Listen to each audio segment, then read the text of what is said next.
All right, let's go ahead and call this meeting to order. I've got 5:13 on my clock. And we need to approve our agenda for this portion of the meeting, so I'd entertain a motion for that. So moved. Second. All right, Kim, we'll need to vote. Second here. Online voting is open.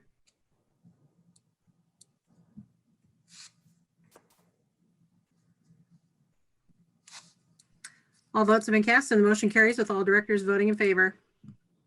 All right, thanks, Kim. It looks like I am turning over the reins of this meeting to Janet, I believe. We actually need a motion to appoint her. Oh, we need a motion? To appoint her as the temporary Oh. chair for the election of board officers. I All right, move I'd that we entertain a motion. appoint the board secretary as temporary chair. Second. All right. We just do a voice. I can do it online. Online All right. voting is open. All votes have been cast and the motion carries with all directors voting in favor. All right, now we're turning it over. Good evening. As Secretary of the Board of Education, I will preside over the election of school board president. Please remember, nominations are not motions, so no second is required for a director to be nominated. If you are nominated to office, please verbally respond if you are willing to accept that nomination. It would be appropriate for the director making a nomination to provide affirmative comments on why the nomination is being made once the nomination has been accepted. It would be inappropriate for other directors or the board as a whole to discuss or debate the merits of directors who have been placed in nomination.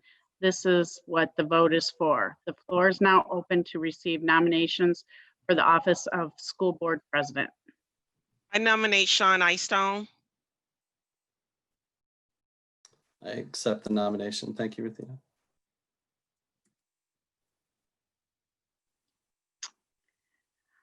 The floor is closed for nominations. We have in nomination Sean Eystone. We will proceed with the vote. Please email Kim your vote. If no one individual receives a majority vote, the two persons receiving the most votes will be placed in consideration on a second round ballot. In the case of a tie, this process will continue until an individual has received a majority vote.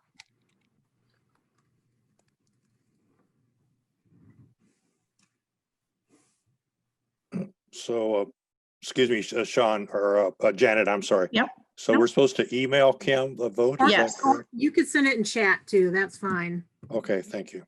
Mm-hmm.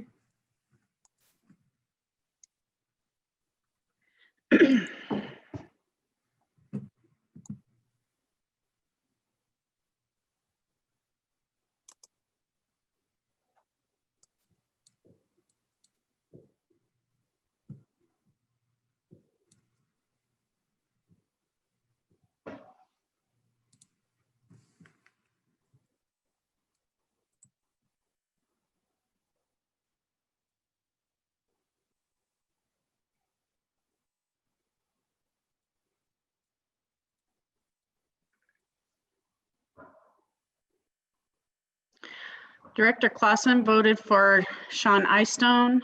Director Eastham voted for Sean Eystone. Director Etsy voted for Sean Eystone. Director Eystone voted for Director Eystone. Director Goodwin voted for Director Eystone. Director Malone voted for Director Eystone, and Director Williams voted for Director Eystone. Director Eystone has been duly elected to the office of school board president. I will now administer the oath of office upon the president. President of the board, do you solemnly swear that you will support the Constitution of the United States and the Constitution of the state of Iowa, and that you will faithfully and impartially, to the best of your ability, discharge the duties of school board president in the Iowa City Community School District, Iowa City, Iowa, as now or hereafter required by law? Respond by saying, I will. I will.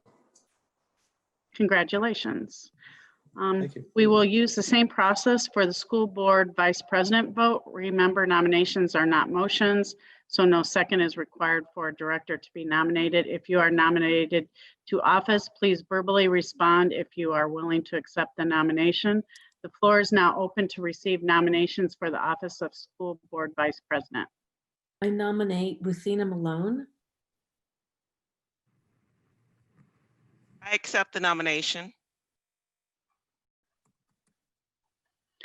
The floor is closed for nominations. We have in nomination Ruthina Malone. We will now proceed with the vote.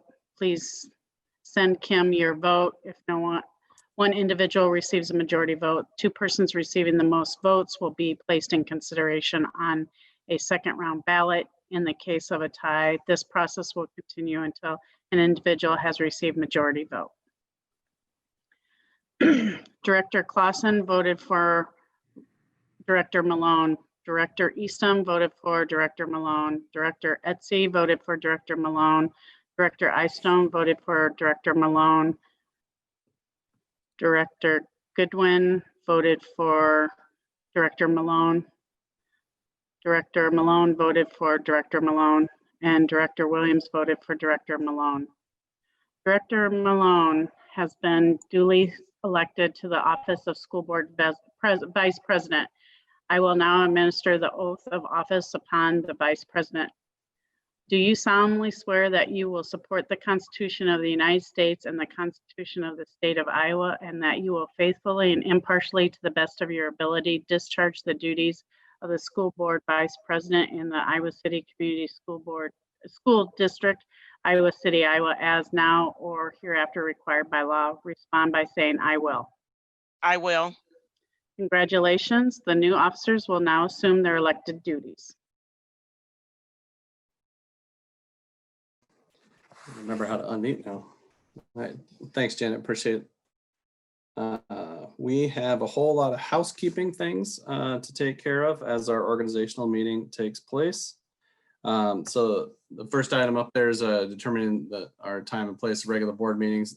I won't speak on every one of these lines here, but on this one, I wanted to point out to everyone that it specifically says 5 o'clock on Zoom, but we also reserve the right to put it back to 6 in person when it merits it. So we want to make sure that we had all that information on there as we are accepting it. So unless there's further discussion, I just entertain a motion for that.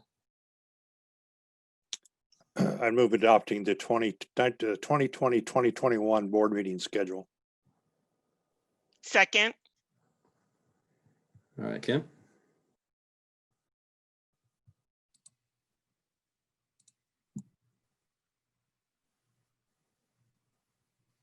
All votes have been cast and the motion carries with all directors voting in favor. All right, next up is our School Corporation Council approval. Is there any discussion to have here? If not, I would entertain a motion to accept. I move that we pass. Oh, Go ahead. I move that we pass the School Corporation Council approval. Second. All right, Kim.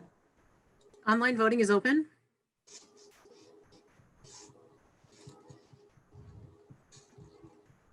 All votes have been cast and the motion carries with all directors voting in favor. All right, next up, it's one little motion, but it's a whole lot of stuff there, but it's all of our policies, guidelines, rules, regulations, and procedures. If there's no discussion, I would entertain a motion for that. Move to adopt all written policies, guidelines, rules, regulations, and procedures. Second. Ooh, that might have been a tie. Kim gets to pick her favorite. No, don't say that. I think we're ready to vote, Kim. Online voting is open. All votes have been cast and the motion carries with all directors voting in favor. I'm hoping in not too short a time, our P&G committee will reconvene and finish up our policies to adopt our new ones. Next up, our handbooks, student, staff, district handbooks. I move that we adopt the adoption of all written student, staff, and district handbooks. Second. All right, Kim, Online voting is open. All votes have been cast and the motion carries with all directors voting in favor. all right, next up is our program of studies for the next school year. Is there any conversation to have here? Move to approve the courses for the 2021-2022 school year. Second. All right. Kim, I think we're ready to vote. Online voting is open.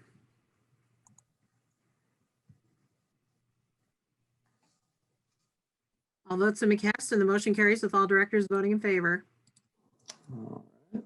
Next up is appointing our district multicultural gender fair designee. Is there a motion? Move that. Go ahead, sorry. I move to appoint Laura Gray as the district multicultural gender fair designee. Second. All right, Kim, Online voting is open. All votes have been cast and the motion carries with all directors voting in favor. all right. Our next item is our level 1, level 2 investigators approval. Is there a motion here?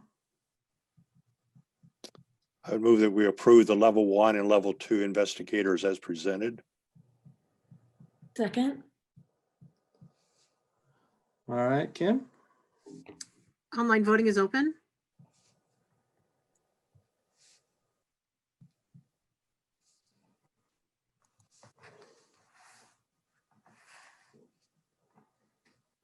All votes have been cast and the motion carries with all directors voting in favor. all right, we're getting there. Next up is our equal employment opportunity and affirmative action plan. Is there a motion for this one? I move we adopt the 2020-2021 Equal Employment Opportunity and Affirmative Action Plan as presented. Second. All right, Kim, ready to vote?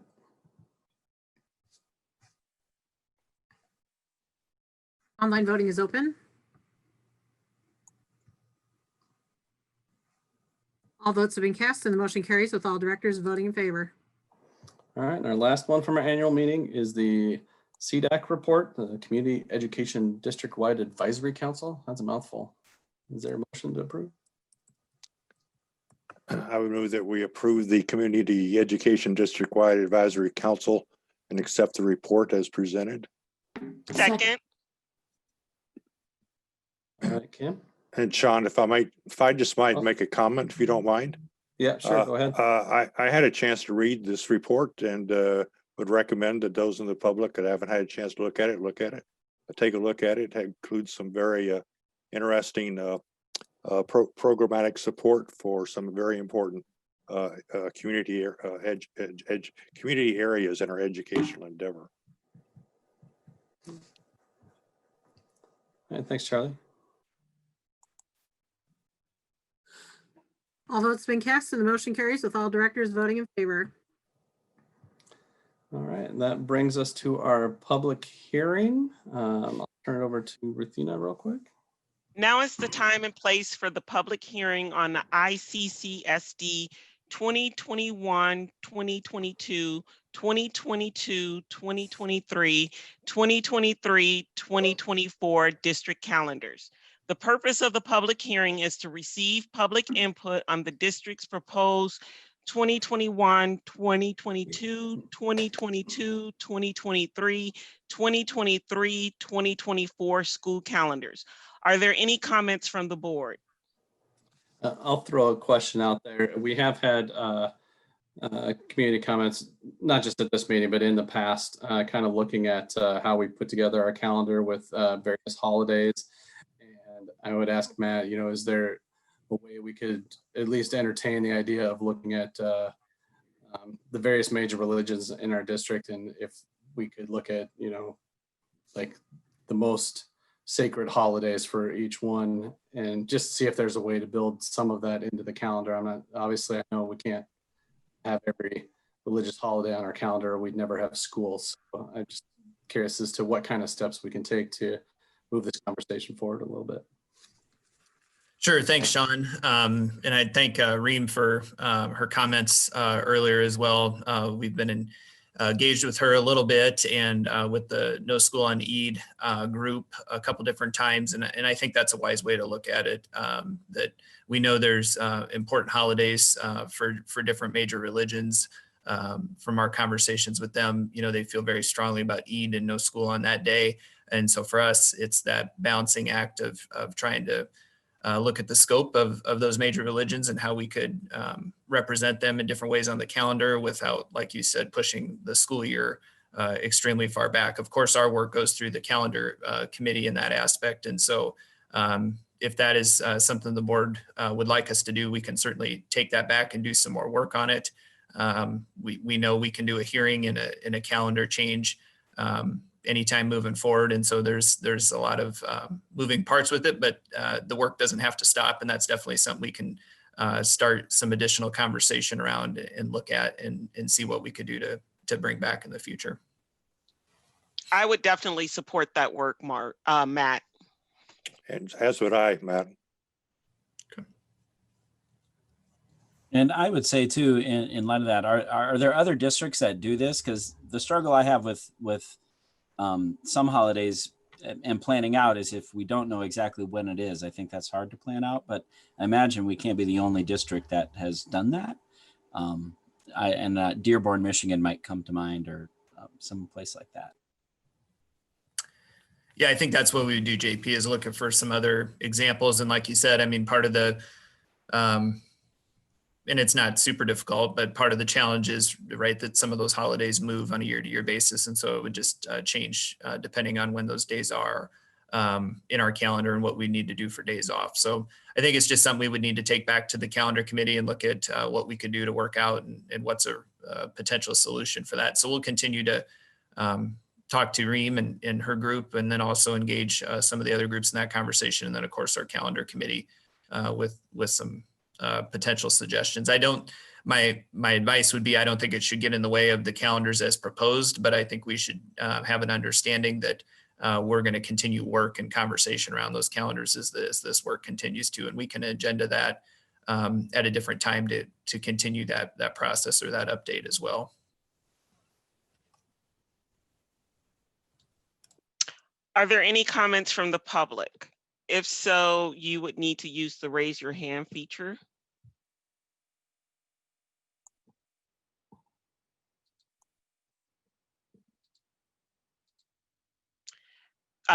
It looks Nor has their hand raised.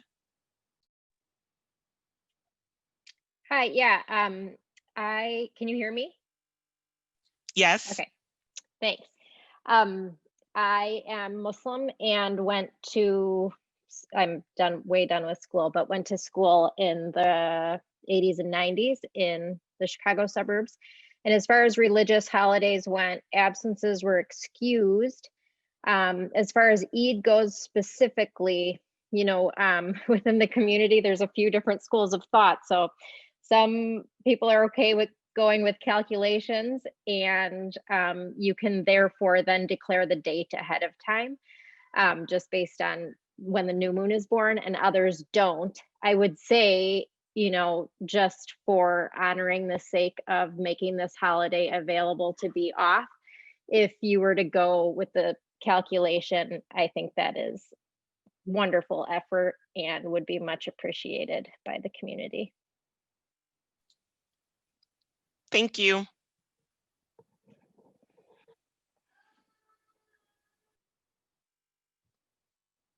And that looks like that's all, President I see Eystone. no more hands raised, so we will close this public hearing and move on. We've got quite a bit of stuff here on our discussion items. So first up, apologize, I'm kind of losing my voice here. The first up is our ISB conference update that was last week. I don't know, I'm not sure who all attended various things. Either there's another Lisa Williams in the world, or I kept getting into the same groups as our Lisa Williams. So I'll throw it out there to let anybody kind of on stuff they want, and then I'll come back. There's like 254,000 Lisa Williamses in the world. And they're all on school boards. But I was in your panels. That was me. I thought it was a really good conference. And I don't want to get too in the weeds because we've got a lot of work to do, but I did think that there were some good takebacks and things to reflect and think about from the panels that I attended, and we Zoomed it and it was fine. I'll just jump in. I was the delegate for the district and wanted to let you know that the legislative priorities moving forward is our COVID-19 remediation, mental health, preschool, school funding policy, and supplement to state aid. So as you can see from that list, many of the ones that we as a board had highlighted also became the legislative priorities that they will lobby for. They also had, I don't know if it was a priority, but remediation for students due to COVID. Maybe you mentioned that. I'm not sure exactly what they were looking for. Did they talk about that quite a bit? I'm sorry, can you repeat that? And I noticed they had remediation for students, during this COVID time and what they've lost. I can't remember. Did they have a lengthy discussion on, or what they're specifically looking? No, it was mainly, they didn't have a lengthy discussion on it, but COVID remediation, the piece that they discussed, focused on partly funding as well. So it was about students being able to get their needs met, but that discussion was not very lengthy. The meeting was quite lengthy in other ways, but the legislative priorities was not a very heavily discussed piece. So there was 3 different keynotes. The first 2, and they're always very moving. They always have great speakers there.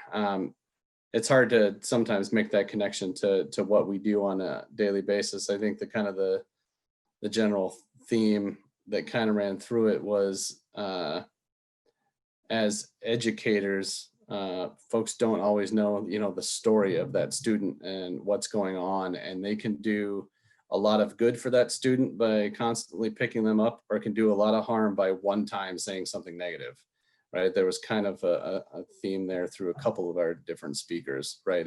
We all need help to get by. And so that was a kind of a moving piece there. I did sit in on a little breakout session with other board presidents, which was kind of interesting to hear how they're all managing the world of COVID in their meetings.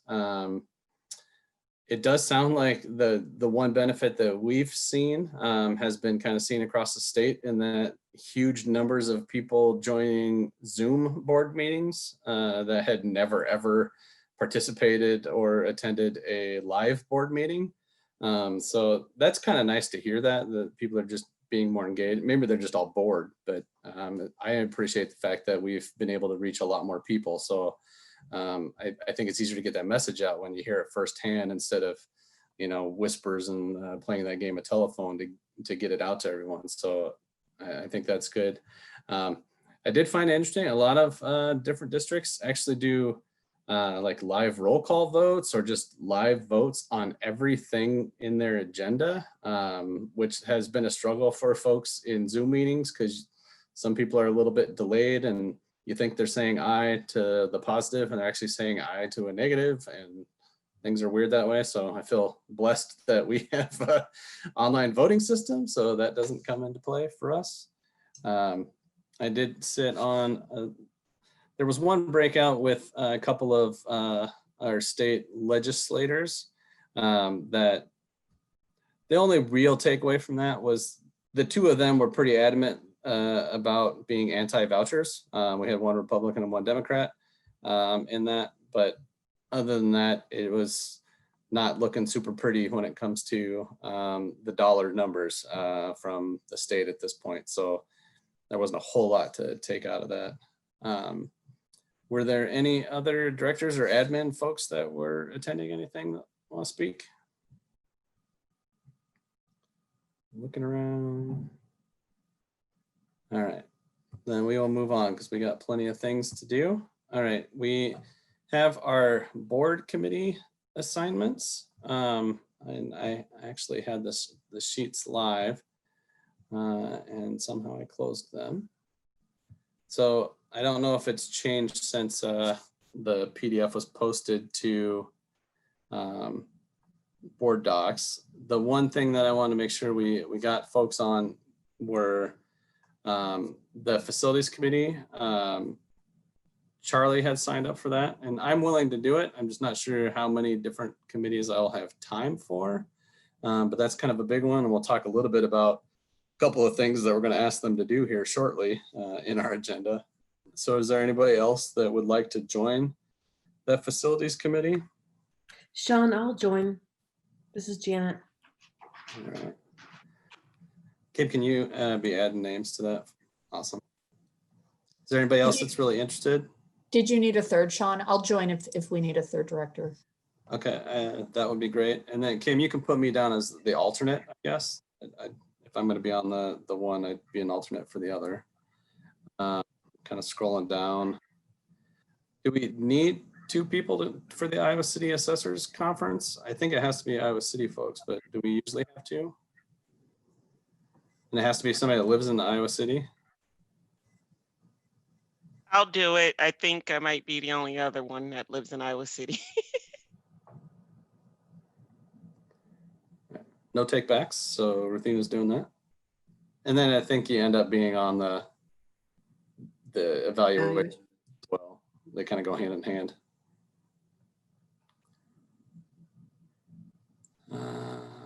It looks like we do not have anyone on the Coalition for Racial Justice. Do we know who was on that last year? I know you sent that to us, Kim. Let me look Sean, really I'm quick. happy to be on that committee. I thought we talked last year, and I thought there was some question of if that still exists or not, if it's been meeting or.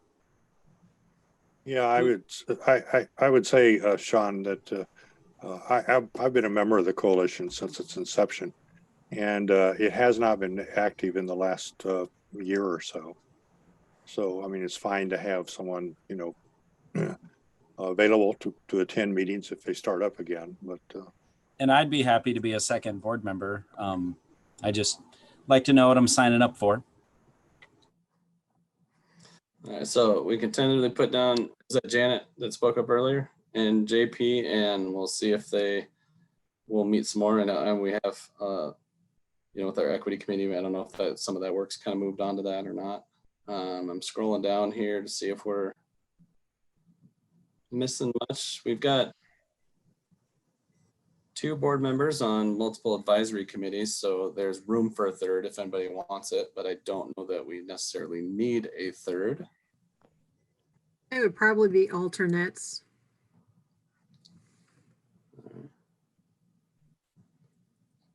Well, I will be willing to be the alternate for the equity one. I'm already on the health insurance one there. Yeah, I'm happy to be alternate on insurance committee. Sean, this is Janet. All right, thank you, Janet. And on that insurance committee, that's one where 1 board member attends. That's what I remember. I was I on think it you're right. as a teacher, but that's been my experience. Yeah, 1 board member attends. Would you like to keep doing that yourself, JP, or do you want to hand it off?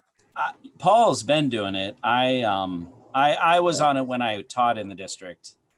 Would you like to go back to do it from the other side of the table, so to speak? I mean, if you don't want to do it, I wouldn't mind. I think it's a once a month Monday meeting, something like that. All right, if it works with just 1 director, we'll let JP do it. If they do want 2, we can both do it. Yeah, I'd be fine to go back on that committee. Absolutely. All right. And the last thing on this page is the DPO meetings. I specifically reached out to JP because I know he struggles with daytime meetings. The one in March, at the last DPO meeting, they said their attempt is to have the March one be an evening meeting. If that works for somebody better than a daytime meeting, they can take my spot there. I just kind of signed up for every other meeting, and so I don't really have a preference one way or another if an evening meeting would work out in somebody's favor. An evening meeting will work out for me. All right, so we can put Dromy's name in there for me. And I usually go to meetings if there's not already 3 board members, so we can slap my name down as a board member and the blank ones, Kim, just to make sure we have a person there. But we can fill that in later if, you know, as the months roll by, we can throw people onto that one. The other thing that Kim sent out that's not here was our bills review for next year. And it looked like we did a pretty good job filling that in, at least for the first several months of the year. So I think we're good on that, but we may come back and start grabbing people when we get back to doing that and we get farther into the year. So Sean, have we been doing those electronically or? Okay. Yeah, that we have, nobody's been going in physically and reviewing the invoices, unfortunately. As much fun as that is, I miss it actually, because every now and then you'll come across something that clarifies something or, you know, prompts another question in your head. Do it, you know, from the board docs, but there's just not as much detail there. So. All right. One thing, Kim, can you put me down for the May 12th DPO meeting? I'll try to, I know it's a daytime, but I want to try to make that one. All right. Any other comments on this discussion item before we move on? Yeah, I do have a question, Sean. I know our education committee hasn't been meeting because normally we're in schools seeing what they're doing. And honestly, we, in the sort of crunch where we were meeting once a week, I certainly wasn't begging for more meetings. If we do get back to a more normal schedule, I guess I'd like to think about what that committee of the whole could look like through Zoom. I just remember those, it was really cool to see what was going on in the classroom. And at the time we could get into buildings, which was nice. And that probably is a lot different, but I don't know if there's a way we could highlight some of the cool stuff that's going on. If there's enough to have a monthly meeting, but I just wanted to bring that up. Wholeheartedly agree. Those were some of my favorite committee meetings for sure. All right, let's move on. We got the meat of the meeting, if you will. So we're moving on to our return to learn discussion. And I'm gonna toss it over to you, Matt. Sure, thanks. Good evening again, everybody. As you saw in our communication out, we had applied for another 2-week extension to provide continuous remote learning to our families, and that was granted by the state. And so this evening, I think probably a piece to draw back to our decision metrics and matrix that we have that shows if we're still in that 10 to 15% range, that guides us towards continuing in continuous remote learning or online learning delivery model for those 2 weeks following break. And so our recommendation really to you this evening is to continue in that fashion for those 2 weeks. Kind of the tricky time of the year that we're in here is there's 3 weeks between Thanksgiving break and winter break. And so we'll have 1 week that's unaccounted for there before break. And so I anticipate as we get to the meeting on the 8th that we'll need to have a conversation about what that week looks like. I think that'll help inform, we'll have a well-informed conversation by that point about what's happening at the state and local level after this time off from school here during Thanksgiving break, and continuing to see how the pandemic situation in the state and county lies at that time. So our recommendation to you and direction that we're assuming we'll take is pretty straightforward tonight, that we've been granted those 2 weeks, and that's the way we anticipate going here following the Thanksgiving holiday and break. So any questions, I'd be happy to answer those, but that's really what I had to share with you. Return to learn wise this evening.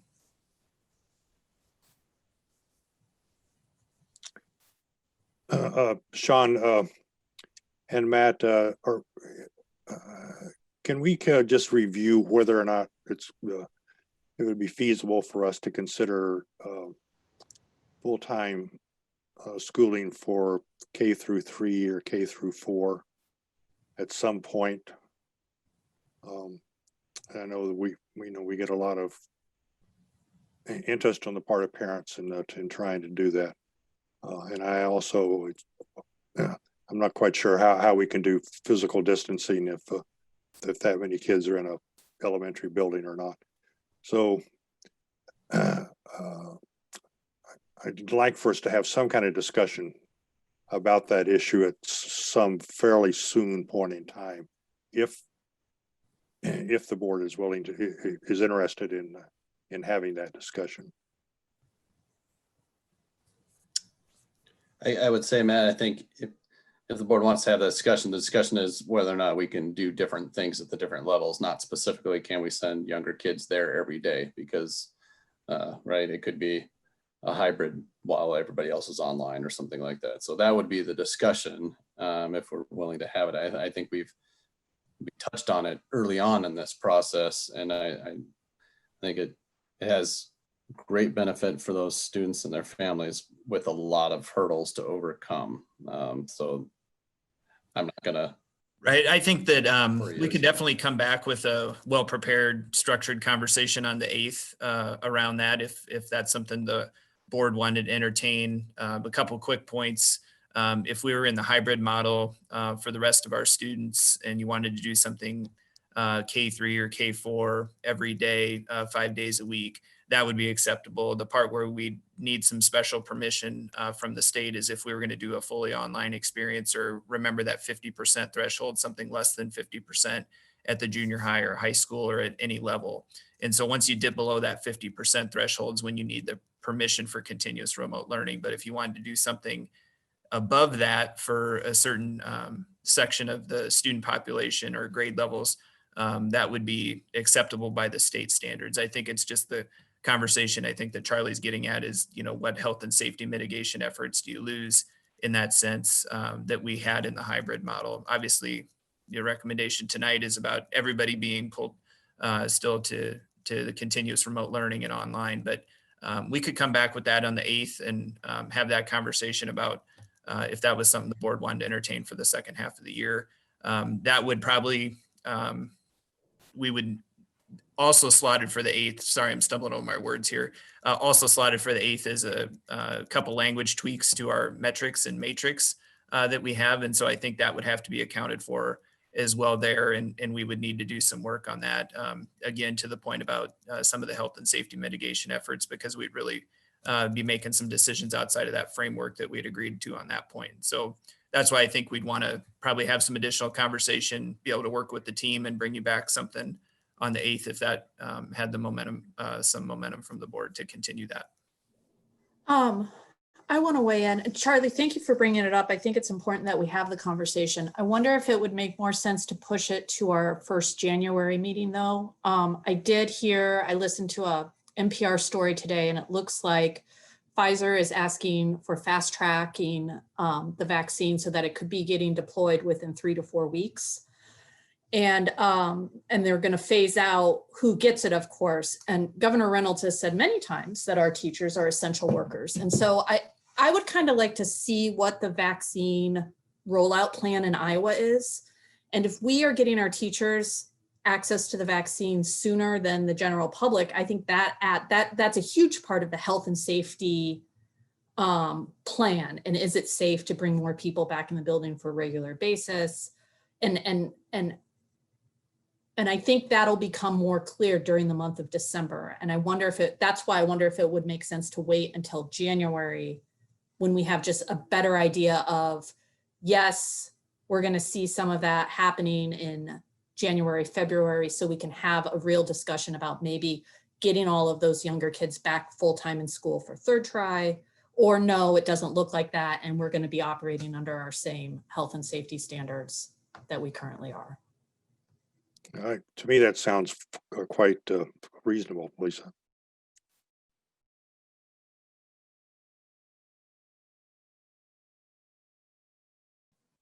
Great. We can easily plan on it for January too. So I think that's a good point. And I think that's why it's good to probably have some space too, to think about all those considerations instead of us talking about them on the fly here too. So the team will work to get some of those things together, and we can be prepared to have that conversation then in January.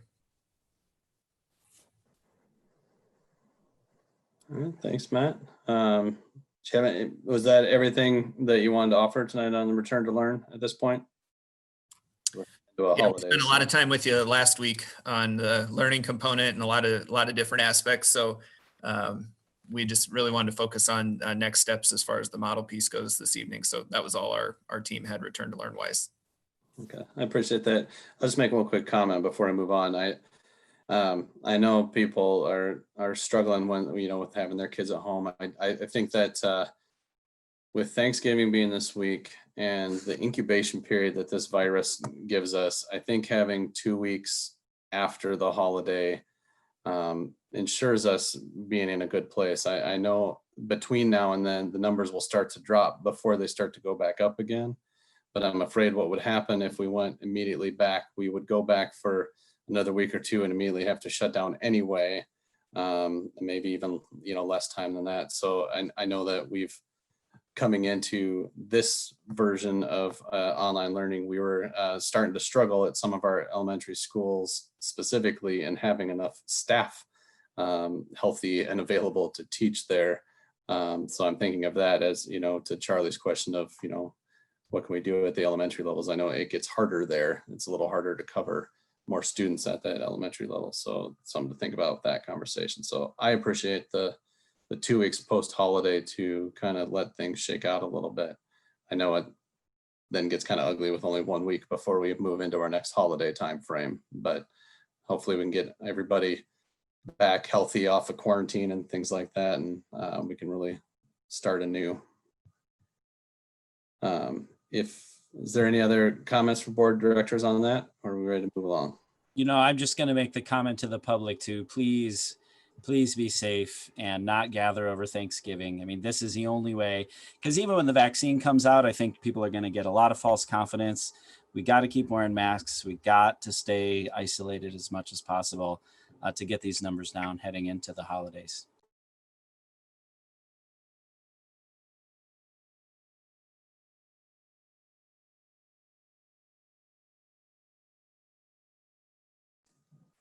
All right, so let's move on to our next item is the portrait of a graduate. As you are probably aware, we started this process and then COVID hit and it stalled it out. So I think we're trying to figure out how we're going to move forward. And I know Matt's had some conversations. I don't know if other folks have been part of that. So I'll let Matt speak to it. Sure. So I've been in touch with Battelle for Kids, who was helping us with our portrait of graduate work. They're still not traveling. And so when we had entertained this topic over the summer, we kind of talked about our 3 options. The ideal was to do something in person whenever that would be most feasible. And then we had discussed that if we had to do something in the fall virtual, we would do it. But we'd prefer to wait till the spring if that was going to be the case. To hold out for an in-person opportunity. They're still not traveling. And so unfortunately, they can't schedule an in-person opportunity for us at this point for the spring, nor do we probably think that it's in our best interest until we know some more about the pandemic. And obviously, we're not doing those large gatherings and things like that. So it would have to be done virtually if we were going to do something in the spring. So I really think the conversation to the board is, are we wanting to move forward with the virtual experience to do our portrait of graduate this spring and to try to be in touch with Battelle for Kids to schedule some dates? Or is that something that we want to, again, try to hold off on for a little bit and see if we can push to either beginning that work or completing that work over the summer or even into next fall at this point? So I think that's the question on the table. President Eystone, is just kind of what the board's desire is there, if we want to do something virtually this spring, or if you'd like me to get back in touch with them and see what we could get scheduled for the summer or the fall. I'll just weigh in on that we have mentioned over the last, year, right, how important that work is to drive a whole lot of other things that we're looking at doing, right? Including, you know, our upcoming conversation on facilities stuff. So I would prefer not to keep kicking it farther down the road. We may have, you know, a less than perfect experience virtually than in person. But I think that, you know, we've all gained some experience in how to do things virtually. So maybe we're all just better at it now. So I guess I would prefer to get it started sooner than later. I would agree. I have confidence that perhaps the experience would be good, since it's my understanding they are still doing some of this work and they're doing it virtually. I don't want to keep waiting, because when we started looking at this, we already postponed some of our conversations, saying, well, let's wait for the portrait of the graduate work to be done. I think, you know, in our ability to live with COVID, we need to continue with the business at hand moving forward, and just getting that work underway. I would agree with that too. You know, some benefits might be that the world we're going to live in might look a lot more like this. Like getting 150 people together in a gym might be longer out than we're willing to wait for. And you know, we've seen, you know, we might get more community engagement on Zoom than we would have gotten through an in-person experience. I mean, that's been the silver lining of these board meetings, is having, you know, upwards of 800 people on a board meeting. You know, we might get more engagement on that Battelle work, and that could be a benefit. So I'd rather move ahead. This is Janet. I think either we do this spring virtually, or maybe we wait till the next spring. I think moving forward, I agree with JP that Zoom has brought some opportunities for more engagement. I think we want to make sure that there is really, you know, the engagement across the different constituents that had signed up to participate. I would not want Zoom to be a hindrance. I'm hoping it can be an opportunity, but I would want to make sure that we have the same level of engagement. I would imagine it would be difficult and challenging to have the same kind of robust conversations in Zoom, breakout sessions, et cetera, with 150 people participating.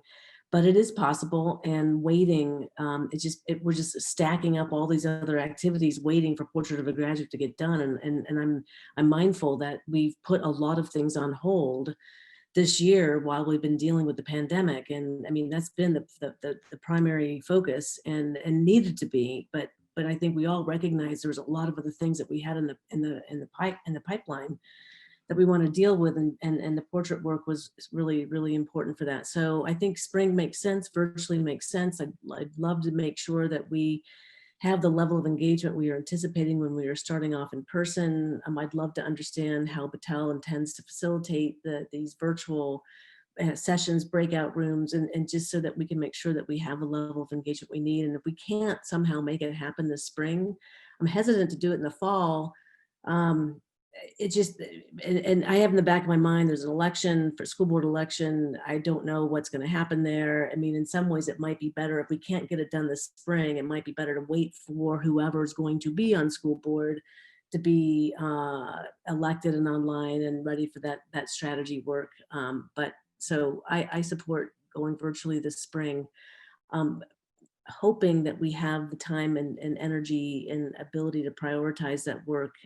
Hopefully the vaccine and pandemic is reducing, and we can spend some energy on some other things. So I think it makes sense. I think we still have to wait and watch a little bit to see how conditions play out, but support going forward virtually this spring.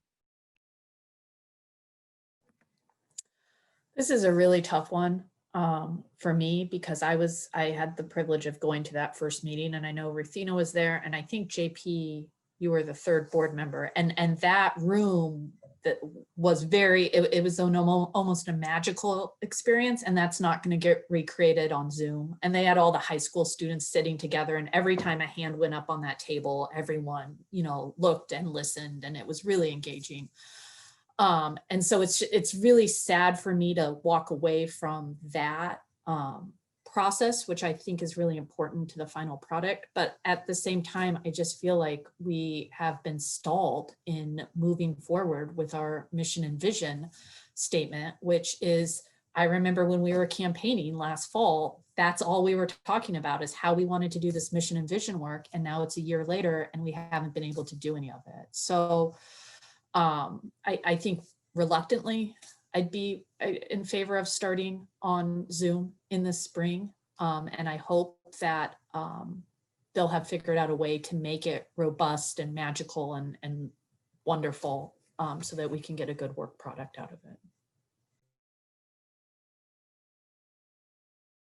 And I should say, I know they are completing these with districts virtually. And so they have some experience doing this now, and we could definitely ask them to spend some time with us in a work session or at a meeting about obviously a discussion around how that would work and what that would look like to get our questions answered too. So I know they've been doing that work and continuing it this fall with other districts. And so if that's something you guys would be interested in, we can certainly do that too. Yeah, I mean, I actually would like to hear how they've modified their work to do it virtually as opposed to the physical sessions. I mean, everyone's doing it. No one is stopping strategic planning and these kinds of activities, but the process has evolved and changed a bit, right, to adapt to the conditions. And so I think before we proceed, I think just some time with Patel to talk about how they've modified their approach to do these things virtually. What have they learned along the way? You know, tips for us in the district to make sure that people stay engaged or get engaged. There may be some of the things that we need to do to ensure the success of the activity. So I think that's a great idea, Matt. Chatting with them and seeing how they've adapted to online sessions. Yeah, I could definitely be interested in taking a look at how they're doing their work now and how it's panning out in other districts. So should be able to do something, you know. No, actually, we can all see each other during these sessions. So and capturing magic in a Zoom session it's not something I've experienced yet, but it may be there. I just haven't been a part of it yet. So well, I'll Challenge talk to accepted. Colin and you know, one way or another, we'll obviously talk to him about what that engagement component looks like. And if it's easier for me to share that information back, or if we can try to get him scheduled into a future meeting here to talk to you guys a little bit about what that would look like too, I think that would be ideal. So I will get back to him right away. That I'm at least, sorry, I didn't mean to cut those of you off that I haven't a chance to talk, but it sounds like there's kind of majority support here for moving forward with it this spring. So sorry if others of you wanted to comment before I said that. All right, I think we're good on this one. So let's go ahead and move on to our next item. I believe we have our equity update, our returning item.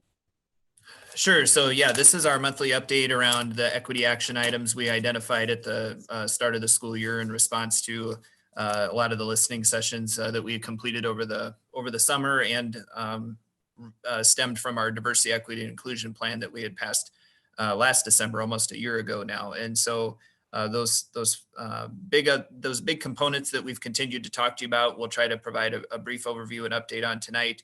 A couple that I'm going to take here would be around the ombudsperson position. We've completed interviews for that, and we're hopeful that we'll be able to recommend a candidate to you here at the December 8th meeting. And so we're excited about the applicant pool and the candidates we brought in for interviews, and hope that we'll have a successful candidate to bring to you on the 8th.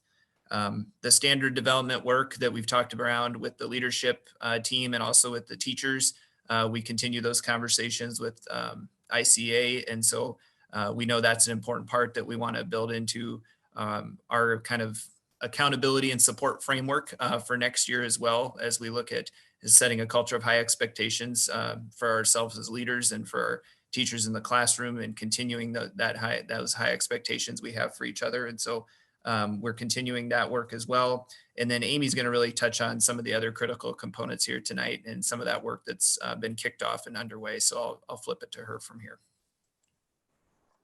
Thank you, Matt. Good evening, everyone. Well, I'm excited to share with you tonight that our PBIS and Rethinking School Discipline Work Group meetings are officially underway. We've been talking about the revision of the DPP, or the Discipline Protocols and Procedures, and so our work group has officially started. We're scheduled to meet 10 times between the middle of November and the end of March, and our working group consists of around 30 individuals, with several others serving as alternates. Our goal is to review the Discipline Protocols and Procedures Manual and create a more holistic manual that encompasses everything from PBIS to restorative practices to ultimately how to handle behavioral infractions. We'll continue to look at and review our current DPP. We'll look at it for bias in the language, opportunities to insert best practices, such as that I've already mentioned around restorative practices or other promising practices, and place of suspensions where it's appropriate.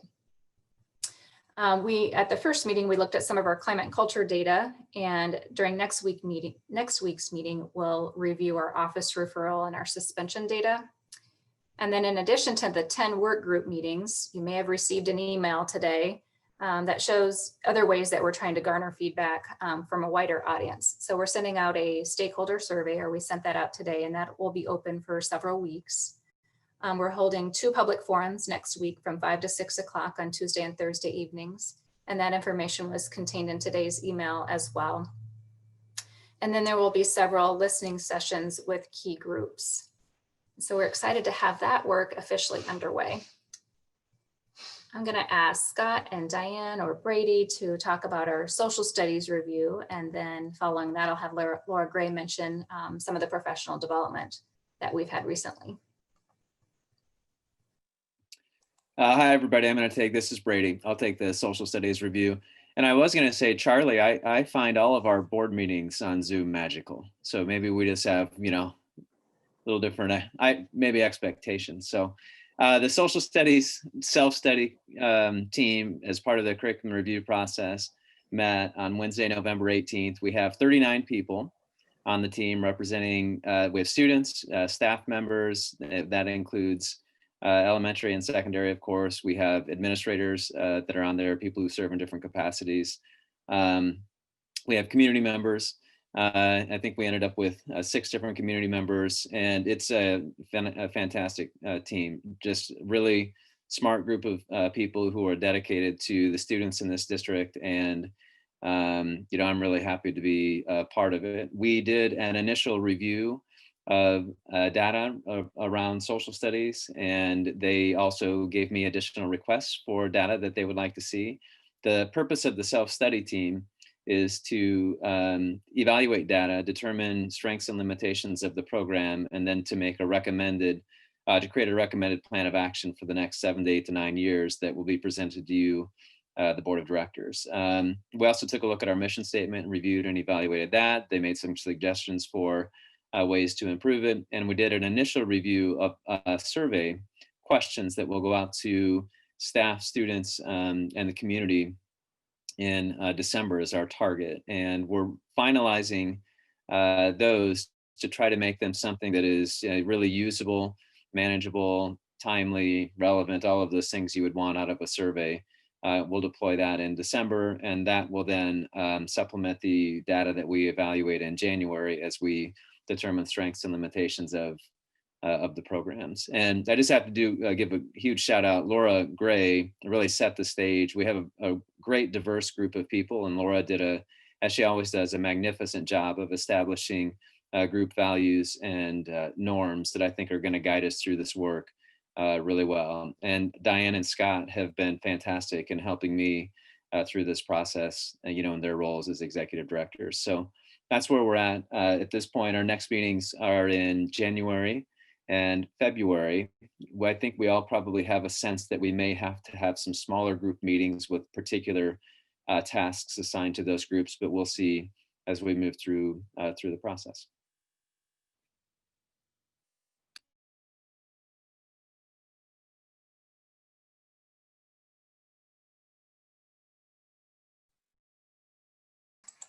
That's all I have on social studies, unless there's questions, of course. Thanks, Brady. Yeah. Laura, are you there to share information on professional development? I am. Can you hear me all right? Can you all hear me all right? Yeah, we got you, Laura. Okay. Yep. Can Laura?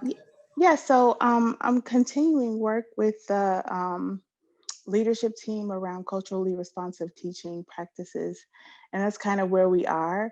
And then monthly, we have, well, almost monthly, we're doing school-wide professional development that centers around culturally responsive teaching and cultural proficiency, and that'll last through the spring. So that's where we are right now. Hey, Laura, I know there was some talk at DPO follow-up about some of that work with parents and families. District, I know some of the high school like PTO folks kind of got together to talk about it. Is that happening, or can you give any detail on that? I don't have exact dates, but we're planning to do something in January, I believe, with the DPO and uniting the 3 high school parents, any parent who wants to come to that. So I'm working with Dinah and some of the leaders there to organize that. I think that's great. Thanks a lot for that, Laura. No problem. And I'd just like to say too, Laura, that I listened to your presentation to the DPO and was really amazed at mainly not only about how good you are at doing these things, but how little I know about what you're in the work and you're in the process of teaching teachers. And so, Sean, when we get to agenda setting, I'm going to suggest to the board that maybe we do a little training ourselves with Laura as we go forward here. I'd be honored. Well, I'm not sure I would be a very good student, but I would try. So. You won't have a choice, Charlie. Okay. The norms that I create are pretty tight. Good, thank you. This is Brady again. I would second what Charlie said. The work that Laura has been doing, the training's been phenomenal. I mean, it's just really very powerful. So I'd just like on behalf of the teachers to say thanks to Laura for everything that she's doing. It is just, you're not going to find anyone better at it. I mean, we're incredibly fortunate to have her in our district.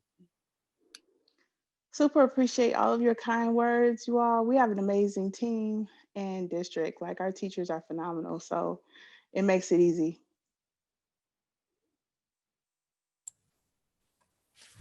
Rave reviews after Laura's PDs. That's always what we hear. So it is much appreciated. And maybe just one thing to button up some of the equity conversation here. I just think it's important for us to recognize that this is the work for our district to be engaged in. This is the most important work in front of us as when we look at some of our student outcomes and student results.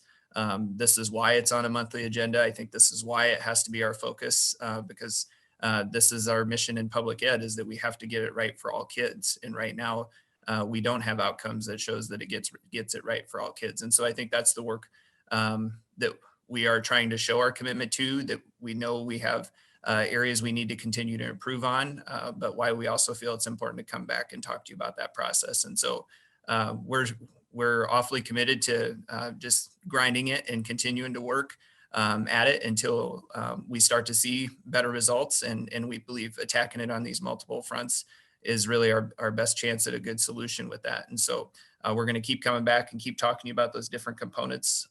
But I would say, as we think about those other things that maybe slow down in the district, this work has not.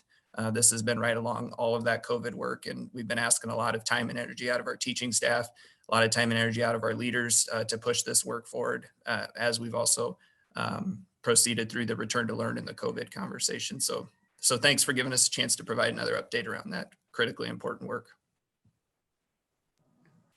All right, thanks, Matt and Amy and Laura and Brady. Directors, is there any other questions you want to ask right now on this?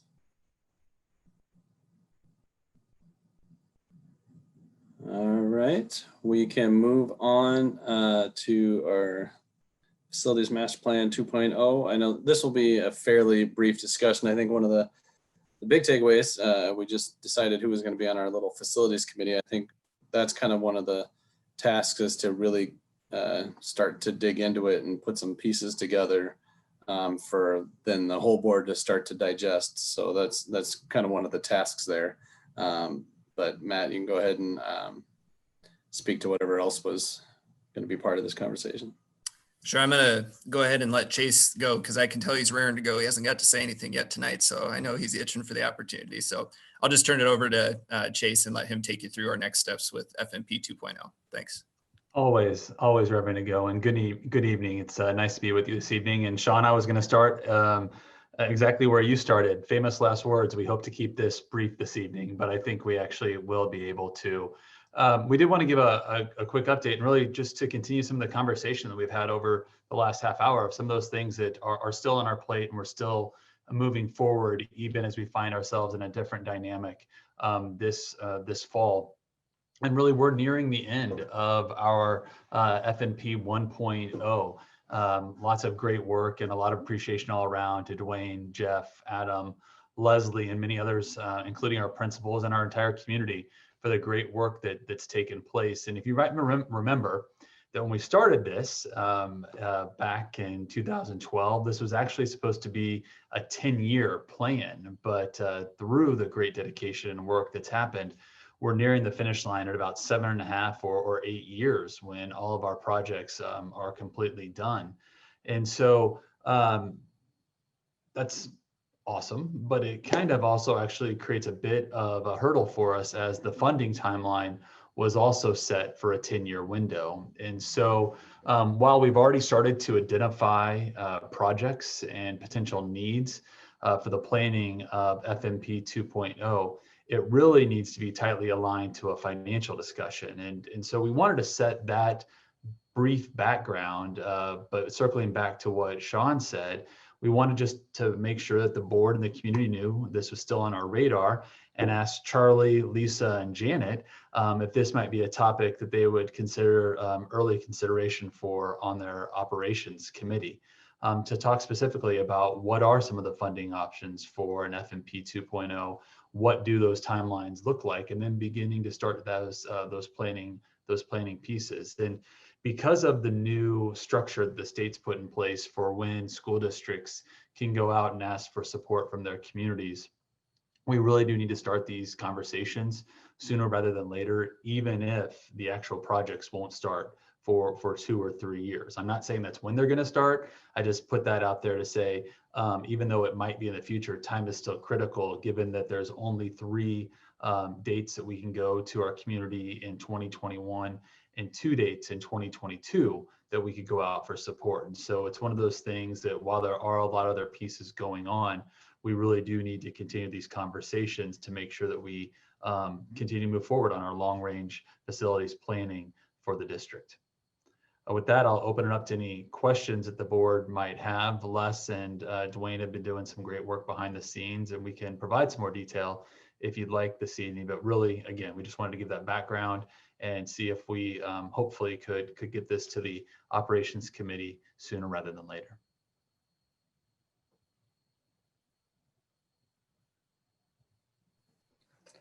Any questions from directors at all? I know that one of the things that was brought up, multiple times over the last several years, but brought up recently again, was the look at preschool and how that affects things, and bigger picture, do we have centers or things like that? So I think that can all be wrapped into that conversation at that committee and how it impacts the FMP.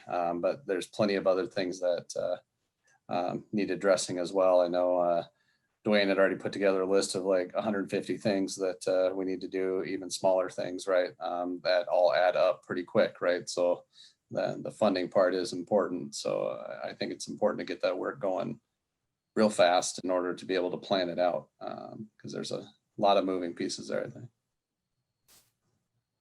Follow up a little bit, Sean. So given interest in expanding preschool offerings in the district, Chase, and what do you think you need from the board to to start including that possibility in Sure. in your work now. And maybe Lisa has some notions too that I'm not aware of. So That's a good question, Charlie. And really for that preschool piece, or actually any projects that the board or Dwayne want to see in FMP 2.0, we really need to sit down with the operations committee and the full board and walk through the different financing options that are available. Talk about the timelines, talk about some of the different decisions we could make, because that's what's really going to impact the breadth and the scope of FMP 2.0, whether it's preschool or some other things that we've already started to identify.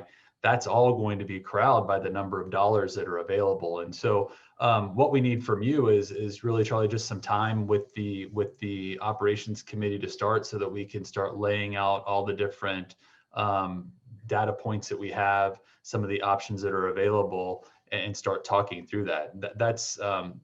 That's probably that is the next best step for us at this juncture. Yeah, that makes sense to me, Chase.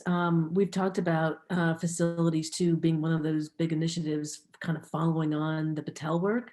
So, but there's a baseline that we can start with even before the Patel work kicks off, right? The list that Dwayne has, the funding sources, we understand what has to happen, what are the negotiables, so we can get to a certain level of work with this facilities committee, but we really are going then to need to let the Patel work play out a bit, because that's going to drive, I think, this is what we've said, right? It could drive strategic directions that the district may want to go into, whether it's magnet schools, pairing schools, the preschool initiatives. There's just a whole bunch of things that require facilities work, and we just need to make those kinds of strategic directional decisions to move that forward. So I sort of see the facilities committee kicking off, doing some baseline work, understanding the backlog, understanding funding streams, and then kind of meeting up with the Patel work. And then we can, in the summertime, if we're able to do the Patel work this spring, really getting into some meaty conversations, right, around, where do we want to take our district facilities going forward. But I mean, that's exciting. We've been wanting to do this. We've been wanting to do this work for months and months, right? Really excited about digging into it. And so when do we anticipate the facilities committee is going to start working? Are you anticipating after the new year, or yet this December? Chase, Probably probably after the the answer new to year. that I mean, question. I was like, Yeah. we're available whenever you'd like to meet with us, I guess is how well, not tomorrow, but Not tomorrow, but I mean, is it after the new year when kind of we get through this next month? And I am curious, because there's a bolus of work that needs to be done there. And I think we're chomping at the bit a little bit to get into it. It'd be good to kind of get some structure around how that committee is going to function to really start driving this FMP activity forward. I say that kind of tongue in cheek, but really with the way that the state's now structured, when we can go and ask the community to support us, Janet, we do need to meet sooner rather than later, even if that's before the end of the year. I completely agree with what you're talking about with the Patel work, but there are so few windows and they're so spread out that we have to be able to identify those earlier, even though if it's just something so we know we're going in the spring of 22 or in the fall of 22, we need to right? put structure around this. We really need to get structure around this. So I mean, sign me up. This is really important work. I mean, I think it'd be really good to get this facilities committee up and going. And then we can start working to put this structure in place, and the timing and the calendar and sequencing and the various work streams, so they all come together.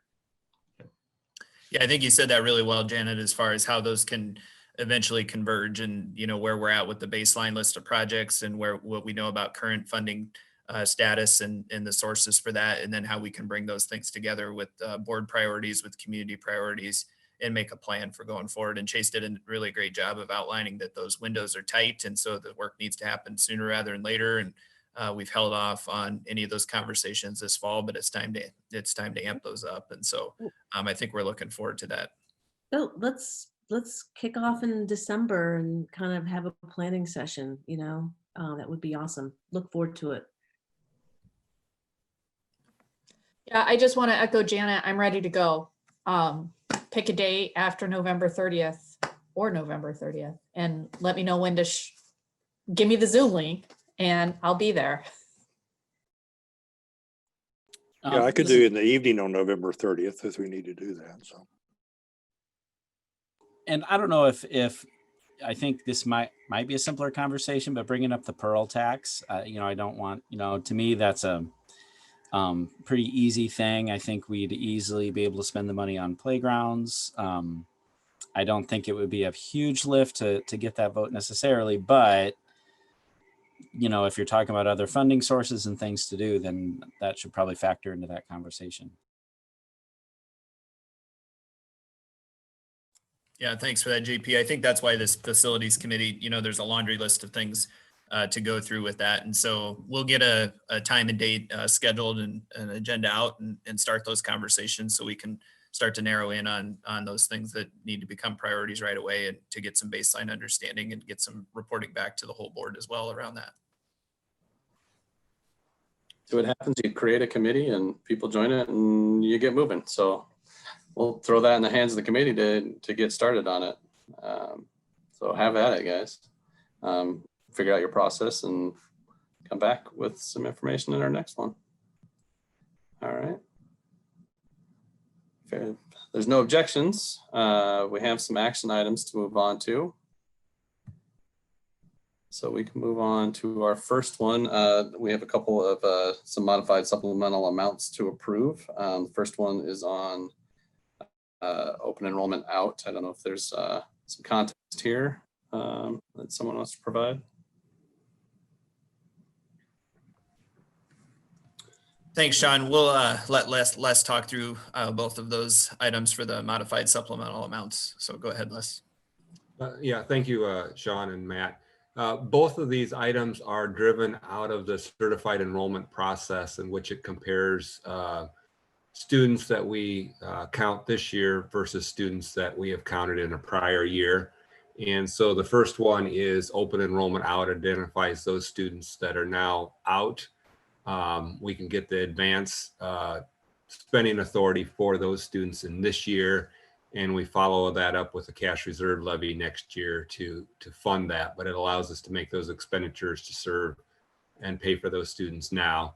The other one on the ELL instruction is an annual request to the Sbrc based upon the number of students that are being served in our ELL programs. And if you recall, back in October, we approved the excess costs from fiscal year 20, which included the similar requests from the year before for these students is offset against those costs. So we'll get any advance funding for these now.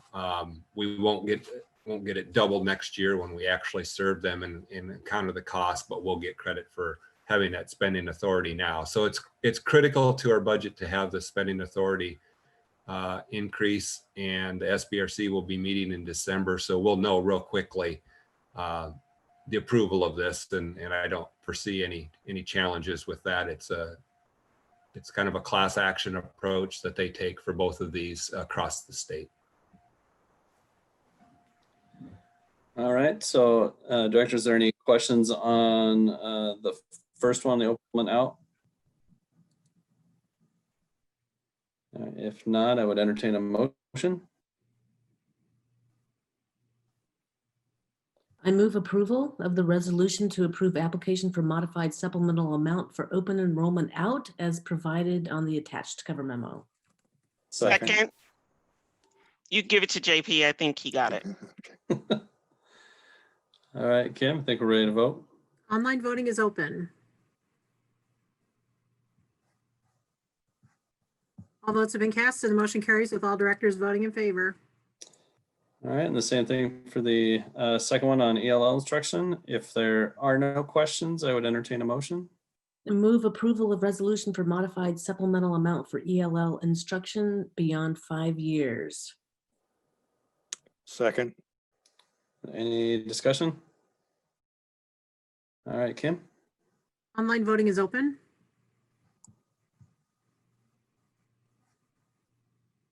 All votes have been cast and the motion carries with all directors voting in favor. All right, that brings us to our secondary transfer discussion, well, action. We've briefly talked about this a few times now. Just a little context, right now, you can transfer into and out of West High and City High and out of Liberty and into and out of our junior highs. So the one difference was going into Liberty. There was just how kind of the differences between the elementary and the secondary, both with what some of the current issues were, like large numbers of people transferring into the elementary level and relatively small numbers at the secondary. But also there's been discussion around, if we're doing it one way at one level, do we do it a different way at the other level? I think there's been some cases made, do we want to have a larger conversation or a deeper dive into secondary at some point? And I think that question certainly has merit. I also feel that we currently are we're not treating one high school the same as the other ones. And I was there when we had the motion to close Liberty to going into it, because the primary concern at the time was its size, and we didn't want to overcrowd it immediately. It now has its addition, and that is not an issue. So at that one moment in time, close Liberty down in one direction. I do think there is a much bigger conversation overall for secondary, but I think my personal opinion is at this point, just to try and take a quick action would be to open up Liberty, not just for the transfers, but I think the open enrollment could be a huge benefit to our district. I understand that once you open it, it's hard to then take it away if you decide to do that later. But we would be trying to do that for the other secondary schools if we try to do that now. So I think the question is always going to be there. But I think with the recommendation that's there is to just kind of strike that line that closed Liberty to being transferred into, unless I'm overlooking something else, and Matt or somebody else can speak to that, but that's where I'm at on it. Yeah, I know, Scott, or I'd be happy to answer any questions you have around this one. I think we've had it on maybe 3 meetings in a row or a few meetings in a row here, and come back to it several times. So we also don't want to repeat information you might not need, but be happy to answer any questions you might have, or if you want Scott to walk you through any of those documents, we could certainly do that too. But maybe we could start with questions if you guys have any. This is Janet. I don't have any questions. I think I just have a comment. I think for me, I understand the reason why we did not allow transfer in initially per Sean's comments a moment ago. I think there have been, though, also concerns around if we were to open up transfer, would we see a shift in demographics at our high schools? And I think from an equity standpoint, that's something that I think we need to commit to watch and be willing and committed to addressing if we see disproportionality demographics emerge in our high schools by opening up Liberty. I think, we've been very intentional with our elementary schools. Of course, we've spent a lot of time, this board has spent a lot of time on boundaries and changes there. And I think we just, I support opening, but I want us to be monitoring and being willing to make whatever changes downstream we might need to make to try to ensure that we've got proportionate demographics at our schools in the same way that we've done in our elementary schools. And so it's hard to know. It hasn't been open. We don't know what's going to happen. I think we need to see what choices people make and see how things evolve. But I do think it's something that we just need to watch, and as a board and as an administration, be willing to modify approaches, whatever those might be, take mitigations, whatever those might be in the future if we see things getting out of line in terms of what we anticipate and have goals around from an equity perspective. So that's my only comment. So I'll just chime in. I appreciate the information that the administrative team has brought forward and having this discussion, especially since it is an outlier for our secondary policy, that it is totally different. But I do think that instead of trying to correct the situation here, that bigger discussion needs to happen because of all the work we put in with. Sorry, I muted myself in the middle of it. So because of all the work we did put in to the work for the elementary boundaries, I will be voting against this tonight. I don't think this is the right move for us at this time. But I do think it needs, regardless of how the vote plays out, we need to have that larger discussion sooner rather than later, because President Eystone is absolutely right. We've kicked this can down the road numerous times, and it has to be something that we discuss when looking at all of our secondary buildings and not just trying to balance what's happening at one school because it's happening everywhere else. I would say a couple of things. One, I have to apologize to Matt and I think to Sean, because I've been contradicting myself on transfer issues to the secondary schools for several weeks now, I think. And I'm probably going to do a lot more contradicting myself tonight too. I think I'm pretty much in agreement with what Ruthina just outlined. Janet, I'm listening carefully to your discussion about making opening Liberty and all the secondary schools for transfers now. I have no problem with the schools being open for open enrollment, but for transfers, and I'm just wondering if it would be actually more prudent to go ahead and reduce the transfer possibilities down to what we've kind of outlined for the elementary schools now, rather than trying to go back and do that at a subsequent time. I'm not disagreeing with you with what you've outlined, Janet. I'm just wondering if more discussion would indicate that action now would be a better step for all students and parents as we go forward here.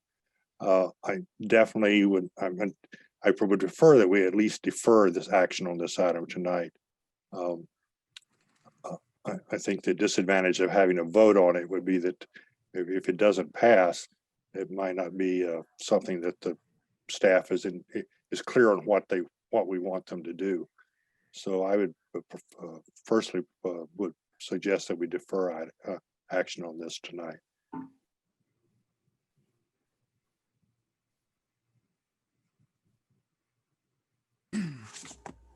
Now that we were having some dissension, it's interesting, and it's got me thinking even more about this. Obviously, we don't know what would happen if we open it up. I think there are a lot of assumptions that we'd see trends that make the equity situation or make things more inequitable at the secondary level. When I'm looking back at the data, currently it doesn't seem that the FRL is that disparate at the secondary level, at the high school level, I should say. Certainly nothing compared to elementary, where a couple of years ago we had some schools at 70% FRL and some schools at 9%. I mean, to me, that's glaring. If the difference now is something like 33% and 40%, say between City, West, and Liberty, I think in 18-19 the numbers are somewhere around there.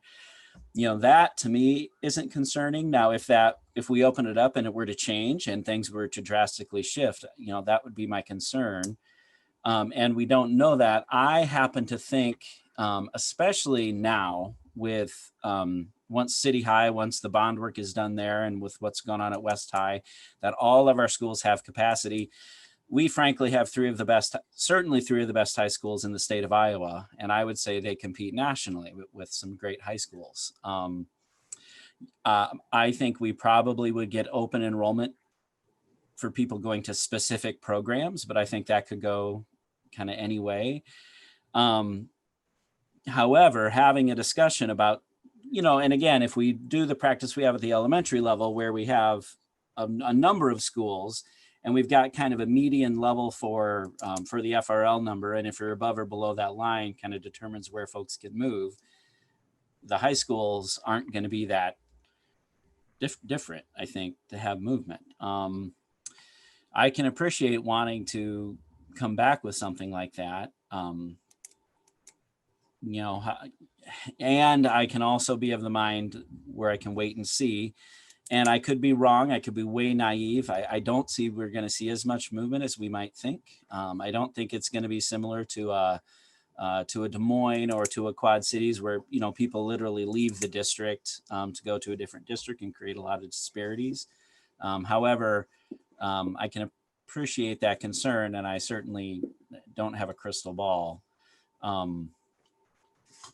And so with that, I'm going to say that I now am no longer certain how I'm going to vote on this. And I'd like to hear what other people think.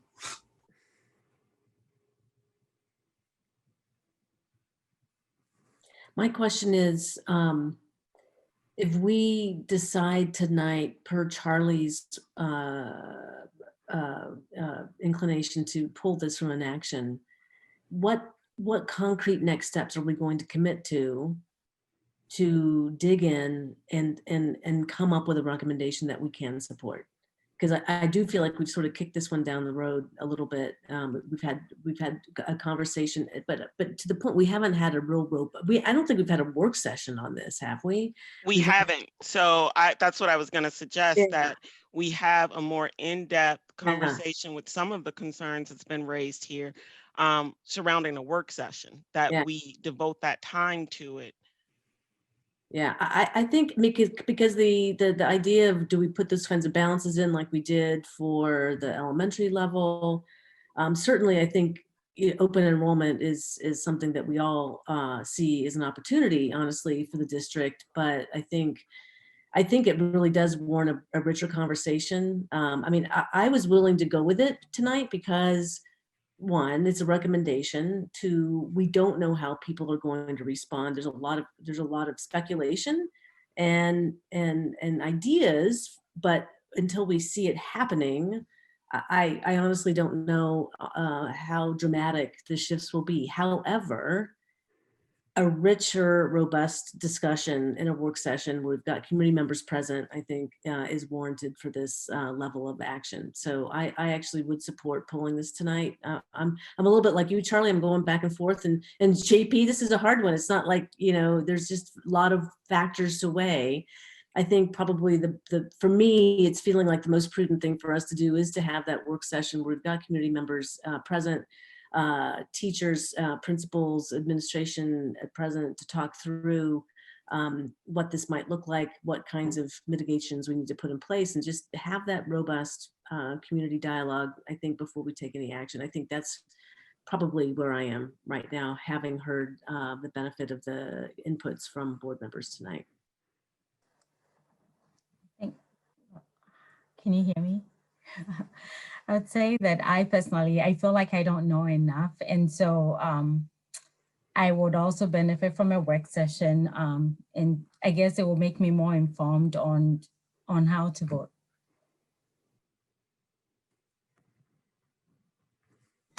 I have a question from maybe Matt. What deadlines do we have? Like, do we have time constraints on this? And I'll let everybody know, I'm a no vote on this tonight. And so what I'm trying to figure out is, if we pull it, do we realistically have enough time to work session it and have this in-depth discussion in order for this year to go for any changes? Or are we kicking the can a whole year down the road, which is, again, I'm a no vote. I don't care, but I think everybody should understand the timing of pulling it from the agenda today. Sure, I think that's a good question, Lisa. So looking at the time frame we have between now and the start of the new calendar year, and that we usually make transfer requests due by March 1st has been our timeline. The conversation would have to happen relatively quickly if we wanted to have a different policy be implemented for next year. People would need to, we'd need to meet, we need to vet out the options of what you guys would like to consider, and then we'd need to communicate that to people about what their options were. So that work would need to happen obviously prior to March 1, and also with some space to effectively communicate that to the community in that regard. So a little bit of history. One thing too, before we had transfers open, you may remember secondary transfers, this weren't possible. We didn't have open transfers. And so just as it sounds like this conversation is going to be continuing, that's another thing to potentially consider for the district is not having transfers at the secondary level, maybe with a couple exceptions, some of those where we would need to legally provide some exceptions to that, and then also some that you may want to continue due to elementary attendance area concerns and how that affects their feeder patterns. So probably just some more food for thought wherever we take this conversation next, but that would be just a historical perspective that for a long time in the district, we didn't entertain those transfer conversations between the different secondary campuses. And that was kind of a new thing to us here in the last 4 or 5 years as we increased some space and capacity in the buildings in that regard. So, and then open enrollment obviously is a separate issue from that too, and how we consider that, but we're kind of talking about them both here together tonight. So. And I do want to clarify, I would, and maybe I will make this motion. I do think transfer and open enrollment are two totally different issues. And I am very willing to open Liberty up to open enrollment. I think that's different. But as far as the transfer policy, that's as long as they're combined, I'm not, I don't think that we're there to open Liberty up to transfers.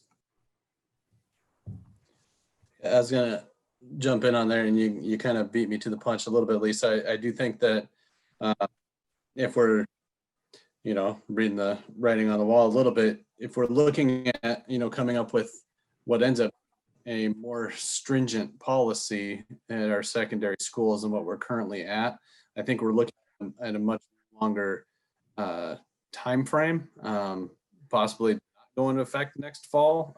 We had a pretty good lead in on our elementary changes, or we have a lot more grandfathering going on and really trying to tease out all the exceptions. So if there is indeed a much longer time frame involved there, I was going to also ask that question that Lisa just asked.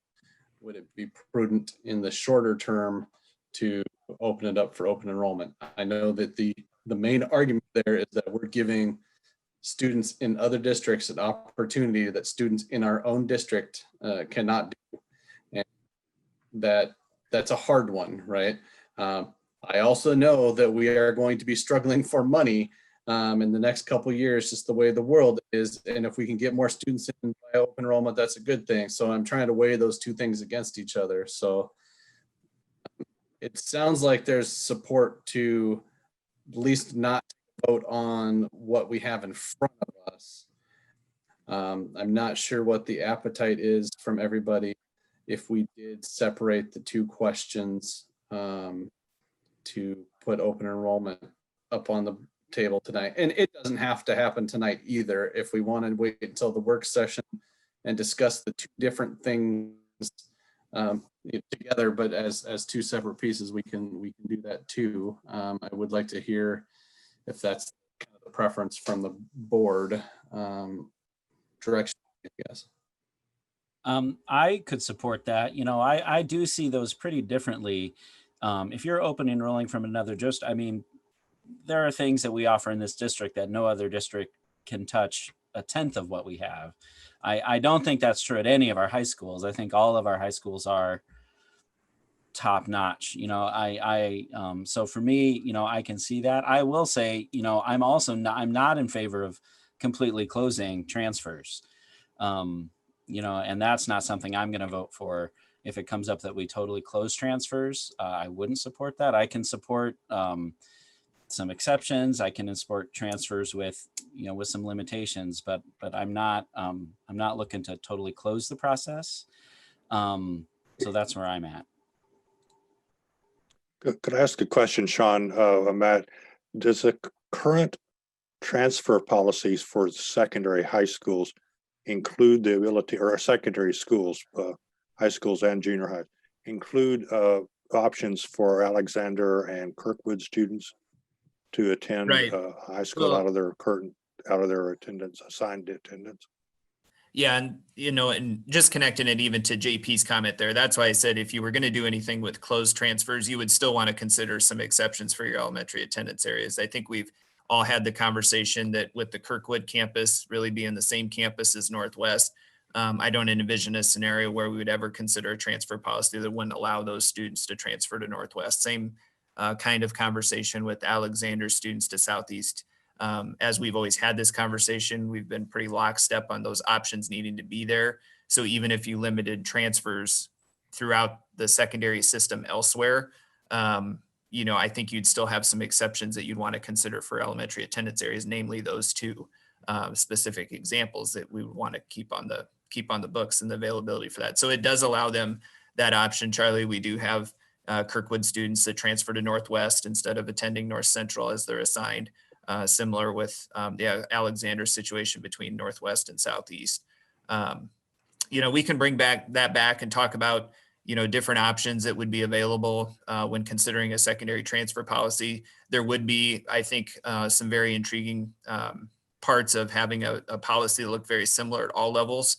Instead of having a K-6 model and a 7-8 model or in a 9-12 model, or, even an elementary and secondary model. And so if that's kind of where the appetite is for the conversation to go, there might be some good ways we could draw this all together in a similar looking policy in that fashion. Or at least to vet out the different options. I mean, I think that's one thing we hadn't necessarily had conversation on as we consider this, is really looking at alternative options to this. We kind of looked at it like an open closed scenario. And so if there's momentum to do that, I think that would be a good next step for us. I like that, Matt. I think we need a chance to talk about those options and be very clear about what they are and have dialogue around them.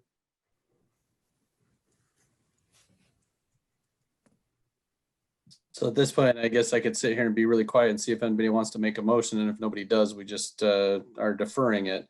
I'm figuring out when we're going to have a work session. I think if there is a little bit of urgency there, if we were going to, in fact, try and do anything for prior to the deadline in March. As we get to our agenda setting later, you're going to see that our next meeting already has 2 closed meetings on top of our regular meeting. So that one's probably out. So either we're going to look at, it's alone separate night, or we're into January already. So just kind of keep that in mind. But I will bring it back up in agenda setting if we are not anything tonight. So I'm just going to kind of look at heads to see if everybody feels that we should be deferring the entire conversation until we are able to have that work session. Just looking for nods or vocalizations. Sean, I'm just looking at this to see, would it be easy to just language wise to do that, just to allow open enrollment and just have a vote on that right now? So we need a motion for that. I'll make the motion. I move that we vote to open Liberty High School up to open enrollment students. Just open it to open enrollment. Yeah, just that's the motion. We're just opening Liberty up to open enrollment. That's my motion. Second. Has anybody wants discussion conversation on this? We're very clear that open enrollment means transfers of students enrolling from outside the district into the district. Correct. That's correct. And open enrollment follows, we get to choose as a district, right? When people request to come in, right? They may request a specific school, but we could tell them no, right? Or you can offer a different school and we use capacity and things like that to help guide those decisions. I'm making sure I'm kind of looking at admin to see if people are nodding, make sure I'm not talking out the side of my mouth here. Yeah, so you're really, I think what you're trying to move to do is to open an open enrollment to students from outside the district that would apply to get inside the district. Right now, there are only two options for high school attendance centers are City or West High. And so now an option available to them would be Liberty High School, that they would be able to do that if they're a student from outside of our district. All right. Any further discussion? Like I said, I'm a little torn. It seems a little weird to me to offer something up outside our district that we're not offering in our district. I understand kind of JP's point to the differences between those two things because they are different. And as much as I don't want to say it's about the money, it kind of is. And we could use all the cash we can get if we get some students coming in from open enrollment, although I don't know that's going to be enough to really move the needle a whole lot. So I'm a little torn on it. And I'll probably, last second, as the vote pops up, decide which button I'm going to hit. I think everybody is absolutely right that we need to have the further conversation on transfers. So I think that's important. I don't know. I'm done talking. Does anybody else want to talk, or should I throw it out to vote? All right, Kim. Let's I think vote. we're ready to vote. Oh, wait. What was that? No, I No? said we can go ahead and vote. All right. Kim, we are ready to vote. Online voting is open.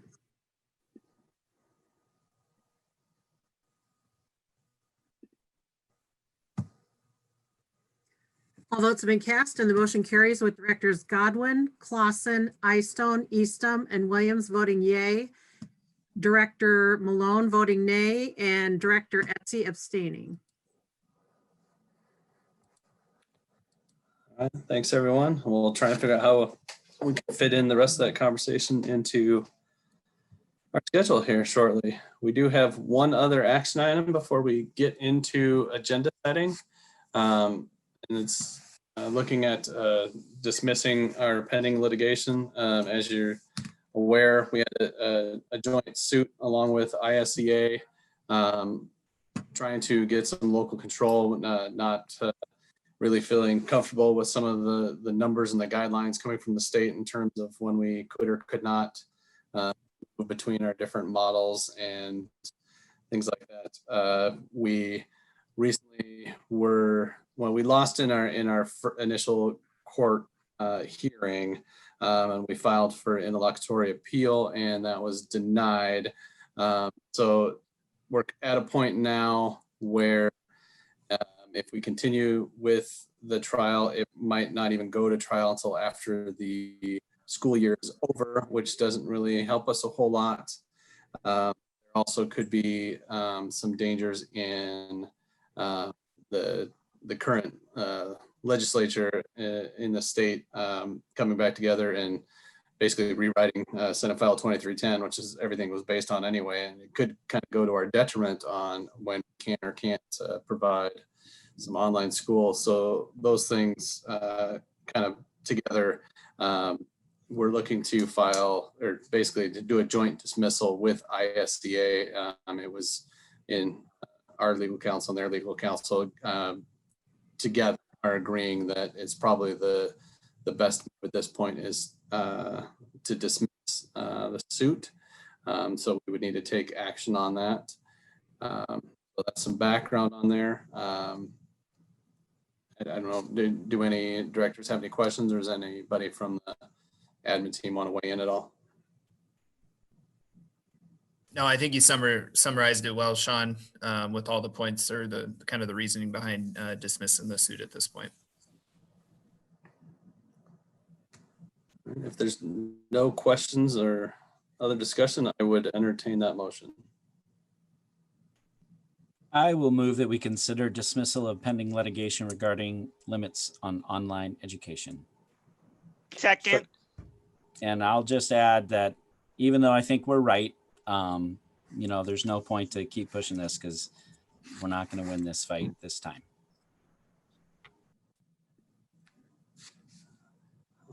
right, Kim? Online voting is open.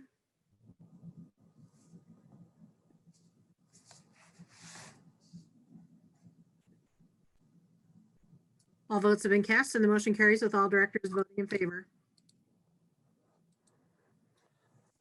All right, thank you, everyone. We kind of moved to our agenda setting, and I'll briefly talk about that. There are two closed sessions there. They are going to happen after the main board meeting. I didn't want to try and cram it in too early because I know it's been kind of hard to get earlier than 5. So we're going to have our main board meeting at 5 before 2 closed sessions. I'm hoping they're both relatively short, but I already jinxed us tonight by saying I think this one was going to get done earlier. So who knows? But if we look at our regular board meeting agenda, one of my favorite things is on there, and I'm very disappointed that it won't be all in person, but we have our all-state music recognition. It's always a great time in our district.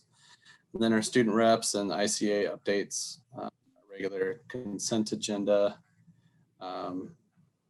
Trying to scroll down to the heart of it. Obviously, Matt touched on some wording changes to the decision matrix for COVID. There's not a substantive different, like the numbers themselves aren't changing. I think it's more language changes there.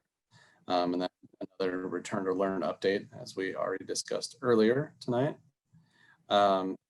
And then we just have our director liaison report and legislative update as we start to move into the season. I think that week, the Friday of that week, we might have our first legislative forum scheduled. Is it the 11th of December, Matt? Yeah, I'm going to double check my. Sounds right. I think that's right. I think it's the 11th. Yeah. So, yes, the 11th. So we can all touch base. Yep. And then as we just talked about, we need to find time for a work session. I do believe it would be awfully tough there unless folks want to have it as a discussion item at that meeting. I think the work session approach is better, although when you're in Zoom, everything seems very much like a work session. So I don't know if it warrants having it there, or maybe we need a little bit more time too to put some stuff together from the admin team. Would it make more sense to push that out a little bit later? Which one are you on now, Sean? Well, the talk about secondary transfers. We could have it as a discussion item right there in that meeting, or push a work session out farther to give you guys some time to put some different proposals together. It seems Or want a little more time.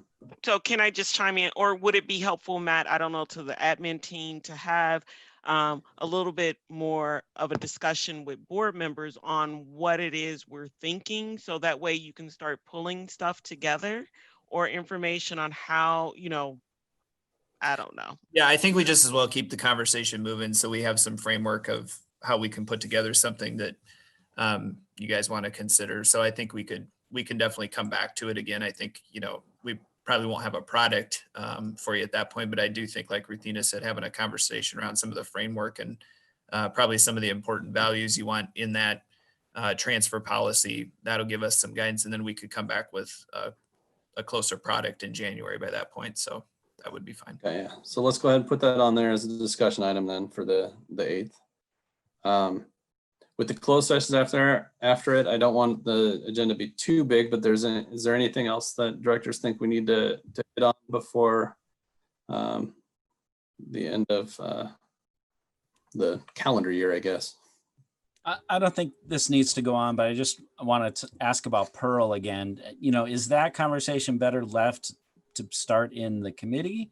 Or is that something, because I know for some people that's going to be new, because I think the last time we had a robust talk about that, it was a work session and Craig presented some dates about when we would have to act in order to get something on the ballot.